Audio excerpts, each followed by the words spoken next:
자리에 앉으시고요. 초등학교 3학년 국어 문제 중에 이런 문제가 있었답니다. 술에 취해서 거리에서 큰 소리를 지르거나 노래를 부르는 것을 사자성어로 뭐라고 하나? 000가 이렇게 맨 끝자 가로 끝나는 것을 보여줬습니다.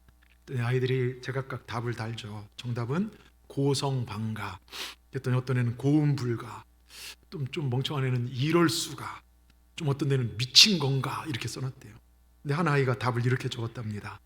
아빠인가 이렇게 적었대요. 평상시 아빠가 어떤 모습이었기에 이런 대답이 나왔을까요? 평상시 아빠의 모습이 어떠한지 이 아이는 알고 있더라 이것입니다. 여러분, 교회에서는 다 거룩해요. 근데 우리 일상의 모습이 어떤지, 정말 믿음으로 사는가, 아니면 하나님께 뜻을 두고 사는가, 아니면 세상 환경 여건에 따라 내 신앙이 들쑥날쑥하는가, 하나님은 다 알고 계시더라. 하나님이 알고 계신다는 사실을 기억하시길 바랍니다. 저는 오늘 예배하는 여러분의 신앙이 말씀에 따라 하나님께만 뜻을 두고 살아가는 세상을 이기는 믿음의 승리자들 다 되기를 주의 이름으로 축원합니다. 오늘 그러한 주인공이 나옵니다. 이 코로나 시대, 세상의 환경에 따라 신앙의 모습과 자세가 들쑥날쑥하는 우리에게 도전을 주는 주인공, 바로 다니엘입니다. 여러분, 오늘 다니엘을 볼 건데요, 우리가 성경을 읽고 공부하는 목적이 무엇일까요? 제가 성경 공부하면 말씀드렸지만 요한복음 20장 31절에 의하면 오직 이것을 기록하면 너희로 예수께서 하나님의 아들 그리스도이심을 믿게 하려 함이라. 성경을 기록한 목적, 성경을 배우는 목적은 하나님, 예수님이 그리스도가 되시고 하나님의 아들, 그리고 우리에게 영생의 확신을 주기 위함이에요. 그래서 우리가 성경을 공부한 거고, 또 요한일서 5장 13절에는 우리에게 이것을 기록한 것은 영생이 있게 함을 확신하기 위해서예요. 그 다음에 요한일서 1장 3절에서는 이것을 기록하는, 우리가 보고 들은 바를 너에게 전하는 이유는 뭐냐면 예수님과 깊은 더불어 교제를 나누라는 거예요.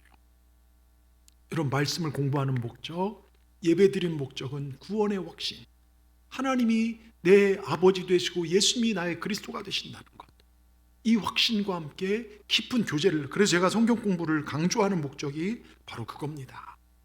여러분, 정말로 여러분이 영생을 얻고 예수님과 깊은 교제를 누리시기 위함임을 아시고 말씀을 배우고 공부하는 일에 최선을 다하시기 바랍니다. 우린 예수님을 잘 알아야 합니다. 거룩하시고 전능하신 하나님에 대해서 배워야 신앙생활 잘할 수 있습니다. 교회 나와서 설교를 잘 듣고 성경을 배워야 됩니다. 내가 어떤 생각과 뜻을 가지고 왔더라도 하나님 말씀으로 받으면 그 말씀이 능력으로 우리를 새롭게 합니다. 우리의 모든 삶과 범사를 하나님께서 축복하실 줄 믿습니다.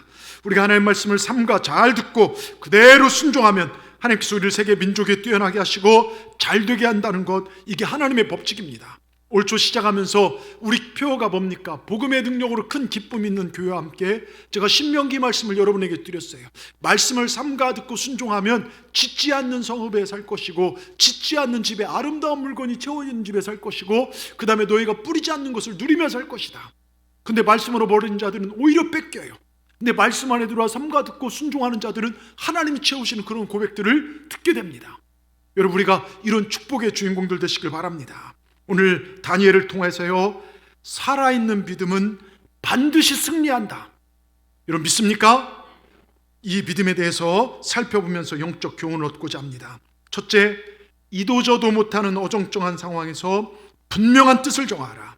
즉 하나님과 사람 앞에서 분명하게 뜻을 정하고 살라는 거예요. 오늘 성경에 보면 신앙과 성공의 두 마리 토끼를 다 잡은 그런 사람, 다니엘에서 나옵니다. 다니엘에 대해서요. 그는 유대인, 소위 말해 이스라엘 백성이었지만 바벨론 제국이라는 엄청난 힘 앞에 나라가 완전히 박살나버려요. 포로로 잡혀가서 먼 길을 끌려가 포로 생활을 합니다. 그가 처한 현실은 너무나도 힘든 상황이었습니다. 그러면서 바벨론 왕은 그 중에 귀족 출신, 왕족 출신, 지혜와 용모가 뛰어난 사람들을 모아서 그들을 바벨론 백성화 시켜서 각 나라를 영원토록 바벨론 나라와 식민지를 시키려고 하는 그런 정책을 펼쳤어요. 그러니까 한편으로는 바벨론의 화려한 문명의 유혹이 있었고, 또 다른 한편으로는 바벨론 말을 안 따르면 무서운 핍박과 압력이 있었습니다. 당시 바벨론 왕 느부갓네살은 여러 나라 민족들을 다 정복하고 이들을 효과적으로 지배하기 위해서 아주 뛰어난 식민 정책을 펼쳤는데요, 피정복지 백성 중 왕족, 귀족 출신의 영재 똑똑한 소년들을 모았어요. 그리고 그 나라의 반란성, 그래서 그들을 가리켜서 반란의 가능성을 아예 차단했고 그 소년들을 바벨론화 시킴으로써 영구 지배를 꿈꿨어요. 굉장한 대단한 머리죠. 그것이 오늘 읽은 다니엘 1장 3절에 7절에 보면요, 그 방식이 잘 나옵니다. 세 가지인데요, 바벨론의 세 가지 정책이, 첫 번째가 이 소년들에게 바벨론의 언어, 학문, 문화 등을 교육함으로써 사상 개조예요. 사상을 개조합니다. 여러분 잘 들으십시오. 지금 세상은 세상의 언어와 학문과 세상의 문화 등을 만들어서 하나님 나라의 생명문화, 생명사상, 생명언어를 무시합니다.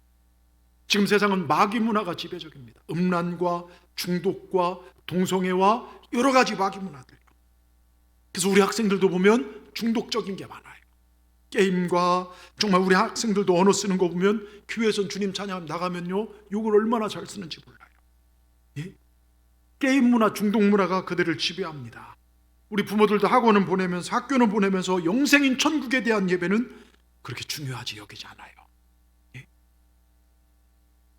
직장생활 다 하면서 생명된 예배에 대해서는 코로나 때문에 좀 뒤로 빠지면 안 되겠는, 이런 게 바벨론의 문화라는 거죠. 또 하나, 음식도 왕이 지정한 것으로 제공합니다. 성경에 먹어야 할 것이 있고 먹지 말아야 할 것이 있습니다. 특별히 유대인들은요, 그것을 너무나 잘 알고 있습니다. 그런데 그걸 한 번 허용하면 다른 것까지도 허용하게 되는 거예요. 세 번째는 이름도 바벨론식으로 창씨 계명을 강요합니다. 일본, 과거 우리나라를 지배할 때 사용하던 방식과 굉장히 흡사합니다. 근데 이런 것들을 얼핏 보면요, 특별한, 그들을 모여서 특별 합숙소에 모여서 특별 대우를 해주는 것 같아요. 국가 장학금을 줘서 국비장학생으로 3년간 교육을 시키고 그 후에는 왕실의 관리로 등용시킨다는 약속입니다. 그러니까 세상적 관심에 보면, 야, 나라 뺏기고 포로됐는데 얘들은 출세의 길을 걸어가네? 야, 정말 이제 좋겠다, 부러워할 만하죠. 근데 알고 보면요, 굉장한 무서운 음모가 있어요. 이 유대인들에게, 하나님이 선택한 선민 백성들에게 민족 정신과 여호와 하나님 절대 신앙을 완전히 말살시키려는 그런 저희가 있다는 거예요.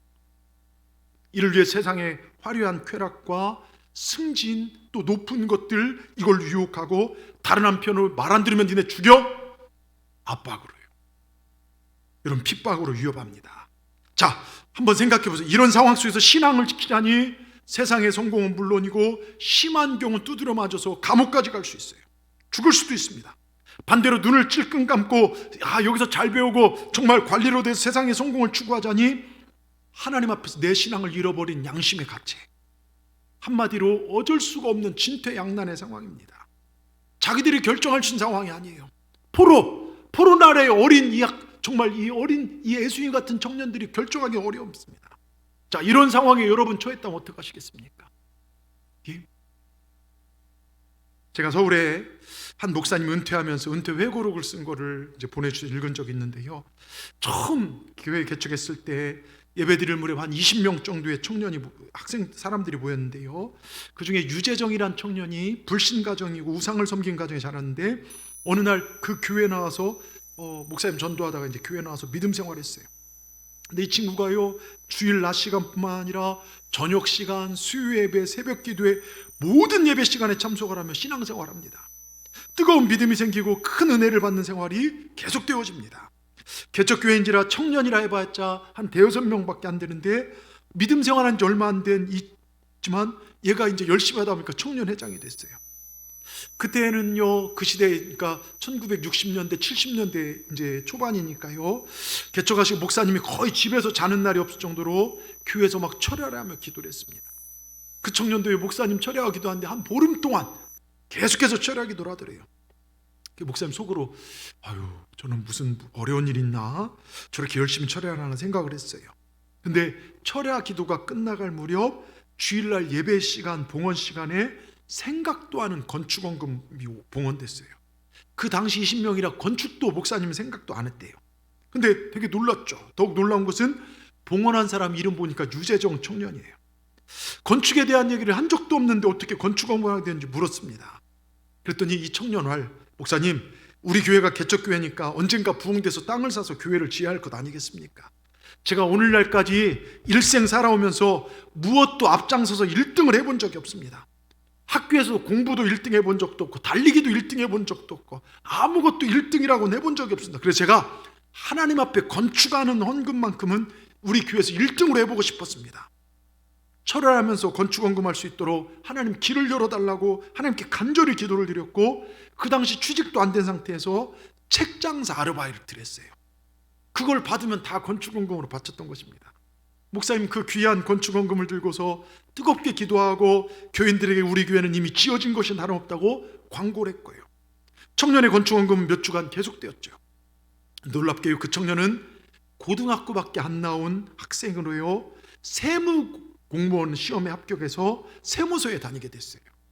기도만큼이나 시험도 열심히 시험 공부도 했죠. 교회에서 청년과 함께 간절히 하나님께 감사의 기도를 드렸습니다. 더욱더 감사한 것은요, 지방 세무서로 발령난 것이 아니라 교회와 가장 가까운 서울 남부 세무서로 발령해놨어요. 세무서를 다닌 지 1년 가까이 지난 후부터 그 청년이 예배를 빠지기 시작합니다. 정말 뜻밖이었어요. 목사님도 교인들도 얘만큼은 어떤 일이 있어도 예배와 정말 교회로부터 멀어지지 않을 것이다.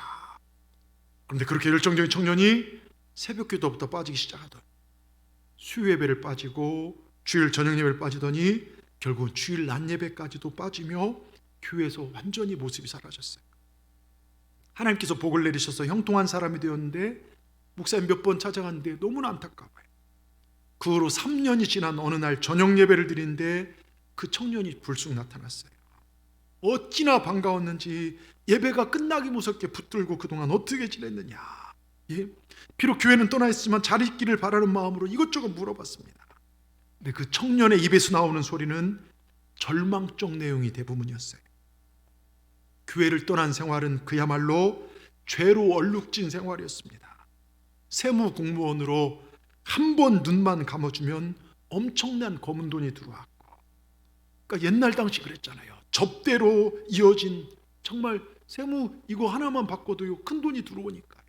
접대가 들어지고, 그러다 보니까 술 취하고 방탕한 생활이 그 삶을 이끌었죠.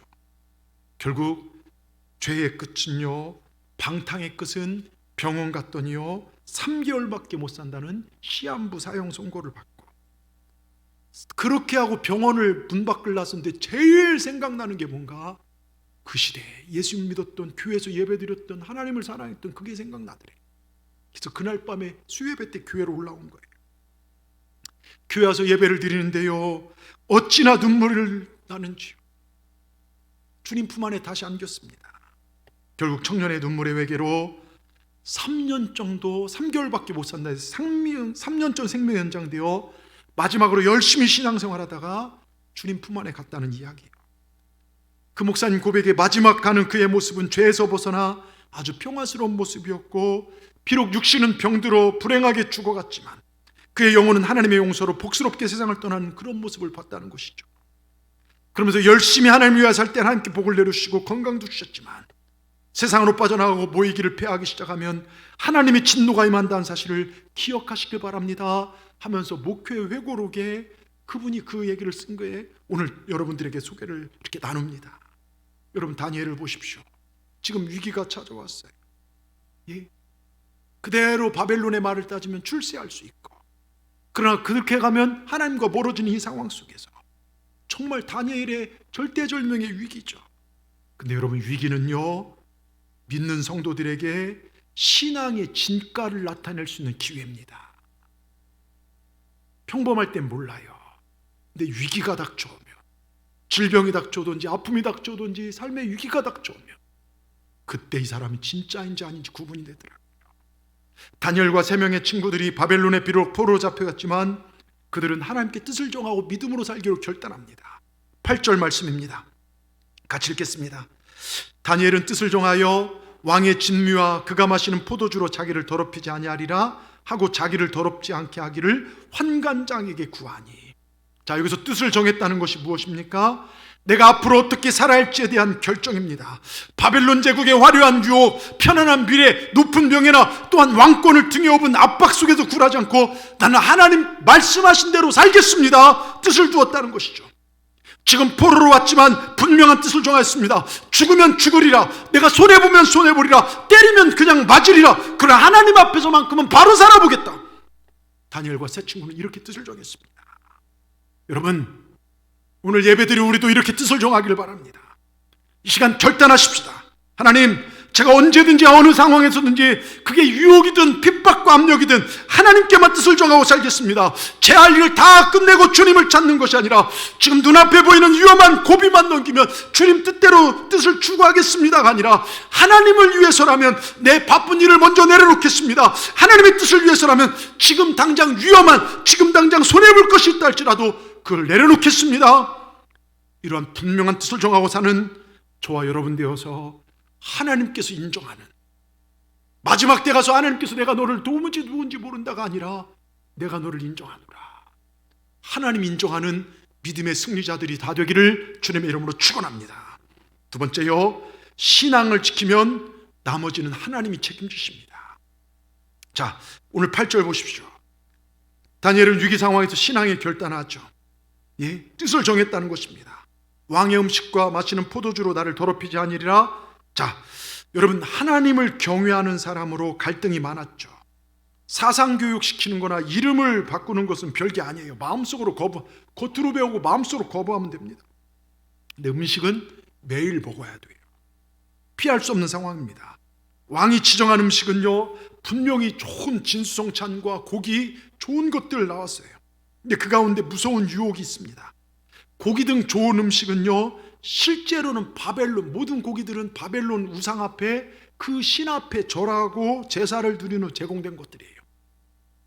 그러니까 교묘하게 우상 숭배를 강요함으로써 결국 하나님만을 경외하는 경외신앙을 팔아버리도록 유도하는 것이죠. 여러분 잘 아신 대로요, 유대인은 음식을 아무 것이나 아무렇게나 먹지 않습니다. 반드시 코셰르라는요, 정결 음식 법이 있어요. 레위기 11장에 어떤 음식에 대한 정결 음식법이 나와요. 그 부정한 고기는 먹지 않습니다. 그리고 절대로 피채 먹지 않아요. 짐승을 잡을 때 특수한 도살법으로 피를 완전히 제거하거나, 그리고 우상제물도 먹지 않습니다. 왕이 지정한 음식은요, 이런 규정들에게 정확히 걸리는 거예요. 이런 사실을 잘 알고 있던 다니엘에 갈등이 생기는 것 당연하죠. 다니엘은 고민 끝에 결단합니다. 왕의 음식을 거부하고 채소와 물만 먹게 하라고 다짐합니다. 근데요, 여러분, 식민지로 잡혀온 이 포로 애송이들이요, 여러분 자기 마음대로 이걸 어떻게 할 수 있습니까? 예? 그래서 고위 책임자인 환관장에 찾아가서 간청합니다. 그는 자기를 직접 관리하는 감독관에게 제안을 합니다. 계속 음식을 거부하면 이런지하에 거절당할 게 뻔하니까 열흘만 지켜봐 달라고. 이것이 하나님 주신 지혜인데요, 오늘 12절 13절 보겠습니다.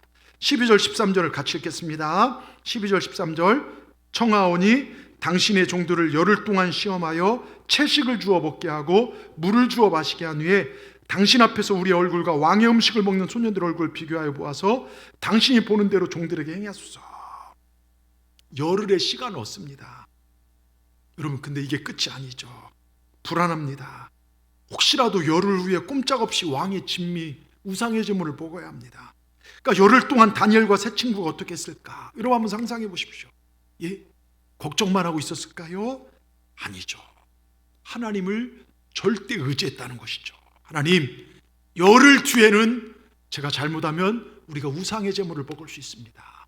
그러니 하나님 더 건강하게 하여 주시옵소서 기도하면서 자기 삶을 지켰다는 것이죠. 여러분, 신앙의 결단은요, 어렵지만 순간에 할 수 있어요. 근데 그 결단을 계속 지키는 건 어렵더라고요. 우리가 부흥회나 청소년 집회 정말 하고 나면요, 그때 결단한 건 은혜 받으니까 쉬워요. 그래서 열심히 공부해야지, 목사님 이제부터 예배 빠지지 않겠습니다, 정말 우리 학생들 이제 열심히 예배 생활 빠지지 않고 공부하기 전에 잠언을 3장씩 읽겠습니다, 부모님께 효도하겠습니다, 새벽기도 열심히 하겠습니다. 그런데 쉽습니까? 예? 여러분, 영적 체험과 영성은 달라요. 영적 체험, 감각적 체험은요, 얼마든지 고백할 수 있지만요, 그걸 유지하는 게 영성생활입니다. 그래서 신앙은 결단이 아니라 삶입니다. 그래서 그것을 유지하기 위해서는 끊임없는 기도와 말씀이 필요합니다. 기도하지 않으면 흔들립니다. 마귀가 그냥 내버려 두지 않죠. 마음에 이상한 생각을 불러일으킵니다. 사람들을 시켜 충동합니다. 그래서 늘 깨워 기도하는 것입니다.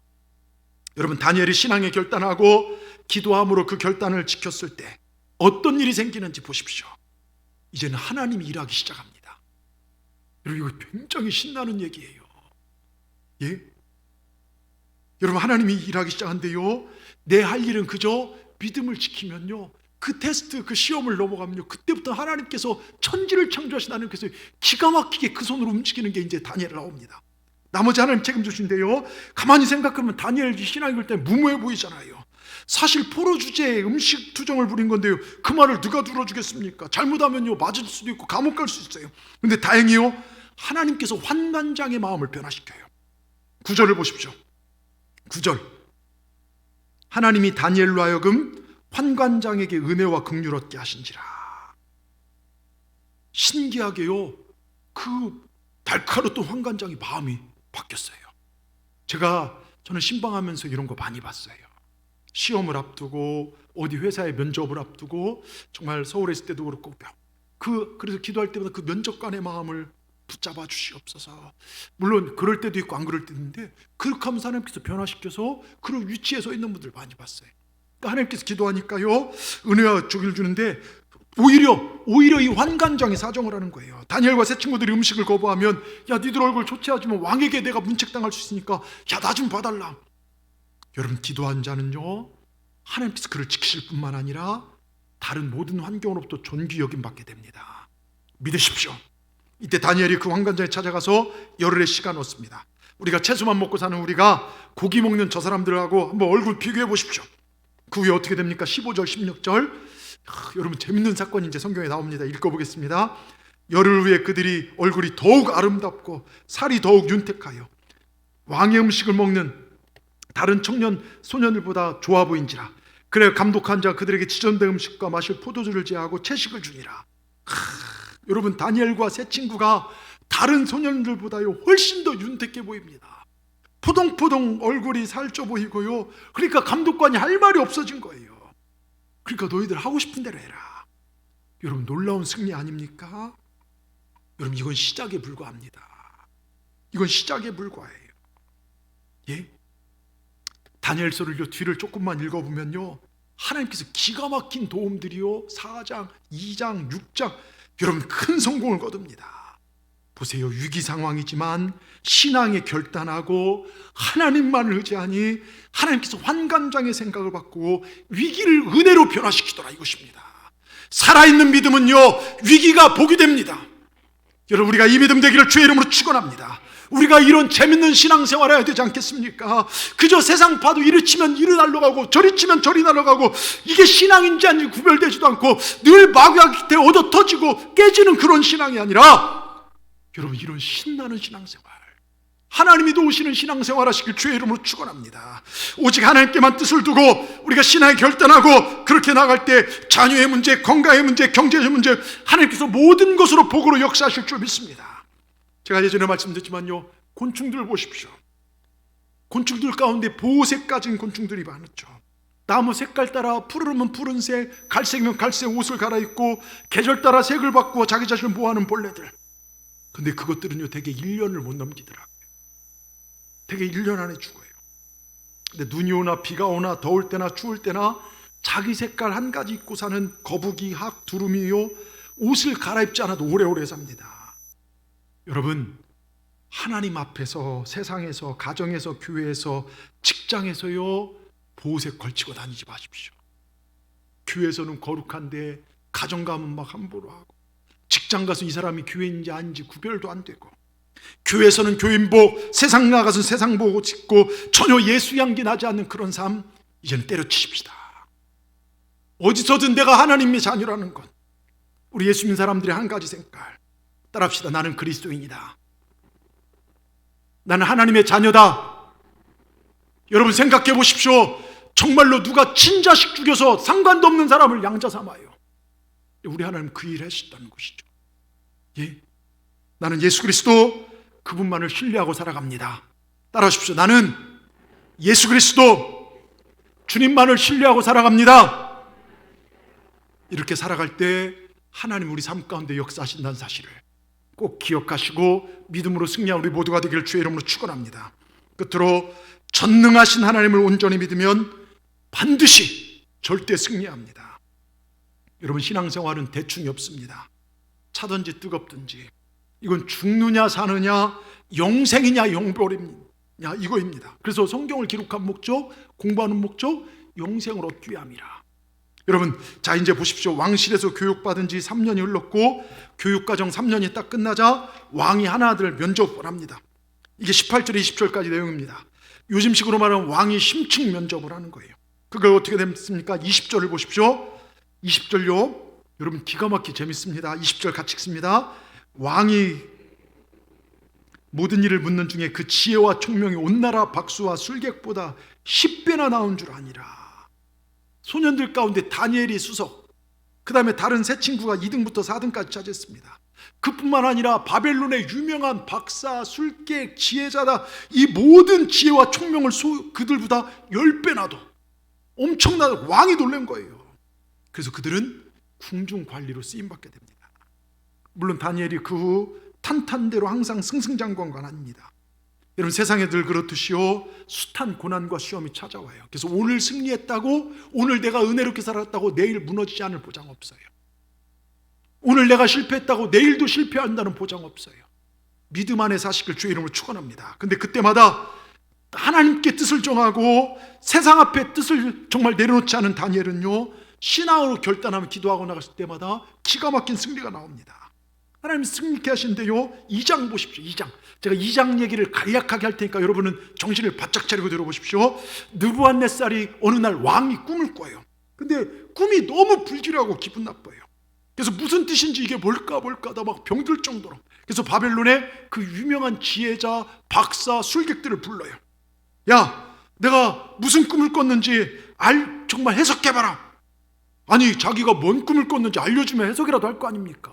근데 그것도 안 알려주고 내가 무슨 꿈 꿨는지 그거 해석하라, 이거 물어보니까요, 한 명도 못 맞추는 겁니다. 그러니까 열받은 왕이, 대노한 왕이 다 죽여버려라 호통을 칩니다. 이 와중에 다니엘과 세 친구에게도 이 호통이 떨어졌어요. 그들도 지혜자의 반열에 있으므로 함께 죽임을 당할 처지가 됐습니다. 그때 다니엘이 뭐랍니까? 하나님 앞에 간절히 기도하고 왕에게 나가요. 그런데 하나님께 기도할 때 하나님께서 그에게 계시를 가르쳐 줍니다. 다니엘은 기뻐하며 왕에 나가서, 왕이시여, 왕이 꾼 꿈은 이렇고 이런 뜻입니다. 그러니까 왕이 깜짝 놀란 거예요. 그리고 왕이 반응이요, 다니엘 2장 46절 48절. 여러분, 얼마나 재밌는지 한번 읽어보겠습니다. 46절, 2장 46절 띄워주세요. 같이 큰 소리 읽습니다. 2장 46절, 자 시작. 이에 느부갓네살 왕이 엎드려 다니엘에게 절하고 명하여 예물과 향품을 그에게 주게 하니라. 48절, 왕이 이에 다니엘을 높여 귀한 선물을 많이 주며 그를 세워 바벨론 온 지방을 다스리게 하며 또 바벨론 모든 지혜자 어른을 삼았어. 여러분, 왕이 놀라서요, 다니엘에게 왕이 절을 해요. 식민지에 잡아온 그 포로 애순이 하나에게 왕이 엎드려 전하더니요, 그러더니 엄청난 재물을 주더니요, 그러면서 총리로요 임명합니다. 위기 가운데 오히려 수직 상승하게 돼요. 대바벨론의 대왕이 식민지의 어린 노예 같은 애송이 청년 안에 엎드려 절하면서 그의 하나님을 높입니다. 제가 왜 2장 46, 48절 이 통쾌함 느끼지 않은 거예요.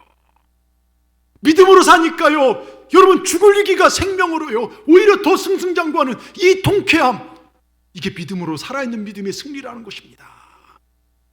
여러분, 다니엘 6장 너무 잘 알죠. 사자굴 사건이 나오죠. 왕이 바뀌어 다리오 왕 때죠. 다니엘 왕의 총애를 받으니까요, 간신들이요 시기와 질투하더니 모함을 합니다. 왕을 꼬드겨서요, 왕 외에 다른 신에게 절하거나 기도한 사람은 어떻게 합니까? 사자굴에 집어넣도록, 사자의 밥이 되도록 하는 법을 만들어요. 이 법은 철저하게 다니엘 죽이기 위한 법입니다. 왜요? 다니엘은 하루에 정해진 시간 3번 예루살렘을 향한 창문을 열고 하나님을 기도하며 예배했거든요. 음모를 훤히 알았지만 다니엘은 세상이 아무리 그래도 나는 하나님을 예배하고 기도하는 일을 멈출 수 없다. 왜? 하나님은 살아계신데, 세상의 법이 나를 구원하지 못하는데 하나님의 살아계심 앞에 두려워서 기도를 중지한다면 말이 되지 않는다. 여러분, 이게 하나님의 영에 속한 사람들의 마음입니다. 요한일서 4장을 쭉 읽어보시면 그 앞부분에요, 하나님의 영에 속한 사람과 적그리스도의 영에 속한 사람의 차이를 4장에 다루는데요, 하나님의 영에 속한 사람은 하나님을 사랑하고 말씀에 순종하고 이웃을 사랑해요. 그런데 적그리스도의 영에 속한 사람은 세상의 소리, 세상의 소식에 집중하고 살아가고 자기밖에 몰라요. 여러분, 우리는 독생자를 죽이시고 산 하나님의 자녀들입니다.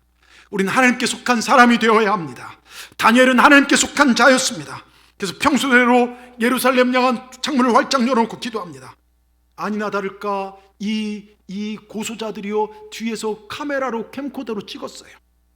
그리고 왕 앞에 증거자료 내놓고요, 물론 그 당시 캠코더는 없습니다. 제가 좀 실감나게, 어떻게 합니까? 다니엘을 잡아다가 사자굴에 집어 던져버리죠. 근데 놀라운 건요, 다니엘 이 사자, 며칠 굶은 사자들이요, 오히려 애완견이 됐다는 거예요. 인류 역사상 사자품에서 잠을 자고 나온 사람 다니엘밖에 없어요. 그리고요, 왕이 그 앞에 다음날 가보니까 다니엘이 살아있고, 분개한 왕이 다니엘을 죽이려고 했던 그 간신들을 어떻게 합니까? 사자굴에 집어던는데요, 땅에 떨어지기 전에 그 무시무시한 이빨과 발톱으로요, 그 간신들 다 찢어발겨요. 그리고 온 백성들에게 조서를 내립니다. 다니엘 6장 26절. 여러분, 한번 신나게 우리 한번 읽어보겠습니다. 6장 26절. 이 왕이 어떤가요? 여러분, 이게 정말 너무너무, 내가 이 중심에 6장 26절 읽겠습니다. 시작.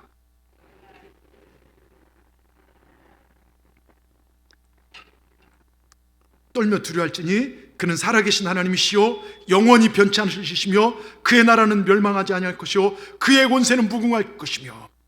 아멘. 여러분, 여기 다니엘 대신에요, 여러분의 이름 넣고 한번 읽어보겠습니다. 여러분의 직장 사장님이, 여러분 사업 주위의 사람들이, 여러분 가정의 사람들이, 우리 동산교회 누구누구의 믿음은 정말로 이렇게 인정하는 그런 삶 우리가 살기를 바라면서요, 자, 우리가 한번 읽어보겠습니다. 26절요. 여러분, 다니엘 대신에 여러분의 이름을 넣는 겁니다. 내가 이제 조서를 내놓으라. 내 나라 관할에 있는 사람들은 다 고종광의 하나님 앞에 떨며 두려워할지니 그는 살아계신 하나님이시요 영원히 변하지 않으시며 그의 나라는 멸망하지 아니할 것이요 그의 권세는 무궁할 것이며. 할렐루야. 여러분을 바라보는 주위 사람들의 볼 때 저 사람 믿는 하나님은 살아계신 하나님이시다, 영원히 변하지 않는 하나님이시다, 그의 권세는 무궁할 것이다. 여러분, 이런 평가를 받는 그런 믿음 생활 하시길 주의 이름으로 축원합니다.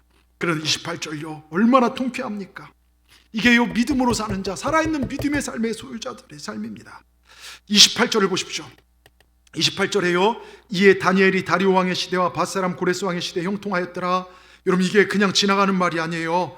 다니엘은 바사 왕 고레스 때까지 형통했다고 하는데, 바사는요 페르시아 제국을 말합니다. 성경의 기록을 바탕으로 다니엘은요 바벨론 왔다가 바벨론이요 페르시아에 망해버려요. 예? 그러니까 다니엘은요, 왕이 바뀌면 행정 지도자가 바뀌고 나라가 바뀌면 모든 게 바뀌지만, 그런 다니엘은 왕이 4명이나 바뀐 동안, 바벨론에서 페르시아로 나라가 바뀐 동안에도 다니엘은 계속해서 쓰임받더라 이것입니다. 엄청난 성공입니다. 다니엘, 여러분, 사람 의지한 적 없어요. 세상 법 의지한 적 없습니다. 다니엘이 오직 의지한 분은 오직 하나님밖에 없습니다. 절대 주권자 되신 전능하신 하나님만을 절대 믿음 생활했다는 것이죠. 여러분, 이게 공식입니다. 우리도 이렇게 사십시다. 예? 조금 어려워도 힘들어도 그 하나님 정말로 여러분 말씀대로 가보십시오. 여러분 보세요. 제가 새벽에 됐지만 다윗이요 물맷돌로 골리앗을 이긴 사건. 옛날에 지금처럼 전쟁을 하면 온 나라가 다 달려 싸우는 것이 아니라 구약시대 싸우면 각 나라의 장군들 대표가 나와서 막 한바탕 이기고 이긴 쪽이 거의 전쟁에 승리합니다. 어느 날 블레셋이요 골렛을 앞서 쳐들어왔어요. 골리앗 보니까 엄청나고 그 앞에서 40일 동안 막 아주 소리를 지르는데 이스라엘은 내보낼 장군이 하나도 다 쫄아서요, 겁먹었어요. 하나님을 욕하고 나라를 욕하는데도 누구도 못 나갑니다. 골리앗의 어마어마한 힘 앞에 모두 다 겁을 내고 전쟁에 참여할 사람 아무도 없어요. 이제 블레셋의 전쟁에 지고 항복하고 종이 되고 이젠 속국이 될 수밖에 없어요. 이때 누가 나옵니까?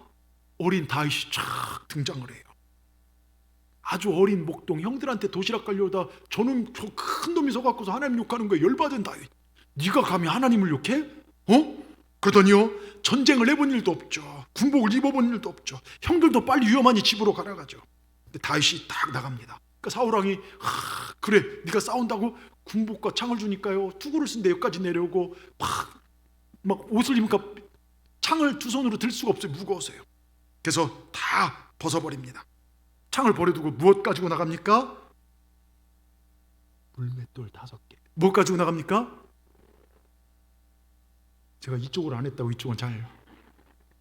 물맷돌 5개를 들고 딱 나가죠. 그걸 가지고 골리앗 나가니까요, 골리앗 보니까 기가 막혀요. 군인도 아니고 쬐끄만 놈이 나왔는데, 야 너희 나라는 그렇게 사람도 없냐? 개가 보기는 저런 아이가 싸우려 하느냐? 막 고래고래 소리를 지릅니다. 그때 다윗이 딱 서서 말합니다. 야 너는 창을 의지하고 칼을 의지하고 너의 힘은 너의 몸에 있지. 너는 너의 힘으로 내게 나오지. 근데 나는 하늘에 계신 창조자 전능하신 하나님 믿고 나왔다. 나는 네가 가진 그런 힘 없지만 하나님을 믿는 믿음으로 나간다. 그리고 물맷돌을 확 던졌는데 이게 골리앗 이마에 맞더니 쓰러지더니 골리앗 죽어버려요. 다윗이 이겼습니다. 네, 여러분, 다윗이 이긴 것이 아니죠. 제수조와 이긴 것도 아니고 물맷돌이 잘해서 이긴 것도 아닙니다. 하나님 믿는 믿음이 이기게 한 것입니다. 하나님 믿는 믿음이 이기게 한 거예요. 오늘 여러분에게 믿음이 있는데 어떤 믿음이 있습니까? 우리 성가대 어떤 믿음이 있습니까? 예, 저 2층도요. 여러분에게 어떤 믿음이 있습니까? 살아있는 믿음, 굳센 믿음, 어떤 일에도 흔들리지 않는 믿음, 요동치지 않는 믿음이 여러분 가운데 있어야 될 줄 믿습니다. 병들면 고쳐줄 줄로 믿는 믿음, 어려운 일이면 이길 수 있는 믿음, 내 앞에 어떤 장애물이 온다 할지라도 만군의 하나님이 함께 하시 나는 넉넉히 이기리라 하는 확신 있는 믿음이 여러분에게 있어야 될 줄 믿습니다. 여러분, 누가 있어 친자식 팔고 다른 사람을 양자 삼겠습니까? 그런데 그 일을 하신 분이 계십니다. 우리 하나님 아버지십니다. 우리가 너무 사랑스러워서 우리를 살리시기 위하여 친자식 예수님 버리고 우리를 자녀 삼으셨습니다. 친자식 거지 버린 아버지 하나님께서 우리를 위하시지 않을 일이 어딨냐 이것입니다. 세상에 사랑을 많이 이야기하고 세상을 노래하는, 사랑을 노래하는 많은 노래가 있고, 그리고 사랑을 이야기하는 꽃말들도 있고 영원한 사랑을 이야기하는 이야기들이 많이 있지만 하나님 아버지의 사랑만이 진실하고 영원하고 변치 않는다는 사실을 믿으시길 바랍니다. 그 능력의 하나님께서요 우리를 사랑한다는 사실을 여러분 믿으시길 바랍니다. 믿음은 하나예요. 그런데 이 믿음은요 만 가지를 변화시키는 능력이 있다는 걸 믿으시길 바랍니다. 고린도후서 4장 8절 9절을 보십시오. 고린도 4장, 우리가 사방으로 우겨쌈을 당하여도 쌓이지 아니하며 답답한 일을 당하여 낙심하지 아니하며 박해를 받아도 버림받지 아니하며 거꾸로 뛰림을 당하여도 망하지 아니하고. 여러분 여기 보면요 우리를 어렵게 하는 게 4가지가 나와요. 첫째, 우겨쌈. 이게 뭡니까? 극심하게 지속되는 시련과 환난을 말합니다. 우리가 살다 보면 사방으로 우겨쌈을 당한 것 같은 어려움이 있습니다. 끝날 것 같은, 이젠 끝이다, 어떻게 답답해서 할 수 없는 어려움이 우겨쌈을 당할 때가 있어요. 두 번째, 답답한 일. 우겨쌈 당하다 보니까 끝이 안 보여요. 이 경제적 어려움, 이 아픔 끝이 보이지 않을 때 않는 일을 말합니다. 늘 마음이 무겁습니다. 세 번째, 박해입니다. 박해란 실질적인 핍박을 당한 것으로 배척, 냉대, 비판, 사역을 방해하고 명예훼손하고 내 신체에 두드려 패기도 하고 고의적인 반칙 등을 말합니다. 이 시대 우리를 때리고 힘들게 하는 것은 별로 없지만 지금 적지 않은 핍박과 박해가 우리 가운데 있고, 네 번째, 거꾸로 때림입니다.